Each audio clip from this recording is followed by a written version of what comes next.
Je passe ma vie dans les arbres. Mon ventre est vert olive. J'ai le corps luisant. Je suis le cinq arboricole à ventre vert. Les cinq sont une famille de lézards tropicaux.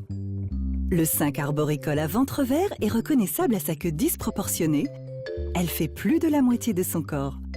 C'est grâce à la structure particulière de ses écailles qui lui donne cet aspect lisse et luisant, un peu comme les serpents.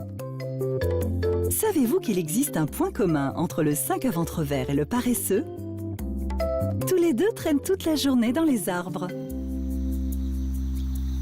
Epibator nigrofasciatum est une espèce arboricole, c'est-à-dire qu'il passe sa vie dans les arbres, et c'est là en fait qu'il va chasser ses petites proies, les insectes, mais également chasser des petits geckos et d'autres éventuellement jeunes de son espèce, puisque les grands individus sont capables de faire du cannibalisme et de manger des jeunes individus. Mais il peut venir aussi au sol, et quand il vient au sol, il va là s'attaquer à des petits lézards, au Caedonicynchus. Donc en fait, finalement, Epibator, de par sa grande taille, c'est un prédateur d'autres lézards, de petits geckos, et aussi il consomme des gros insectes ou des grosses araignées.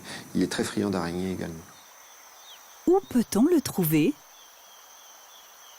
Epibator, c'est le lézard le plus ubiquiste qu'on ait en Nouvelle-Calédonie, c'est-à-dire qu'on le rencontre un peu dans toutes les gammes d'habitats, aussi bien dans des habitats naturels, forestiers. Il peut monter jusqu'à l'altitude de 1000 mètres, mais finalement où on le voit beaucoup, ce sont dans les savanes et également dans les jardins, ne serait-ce qu'à Nouméa. A-t-il des prédateurs? Epibator, bien que ce soit un prédateur, lui-même se fait prédater. Donc, avant l'arrivée de l'homme, les prédateurs naturels, c'était un certain nombre d'oiseaux, que ce soit des martins chasseurs ou même des petits oiseaux de proie, ou plutôt des oiseaux qui étaient ses prédateurs.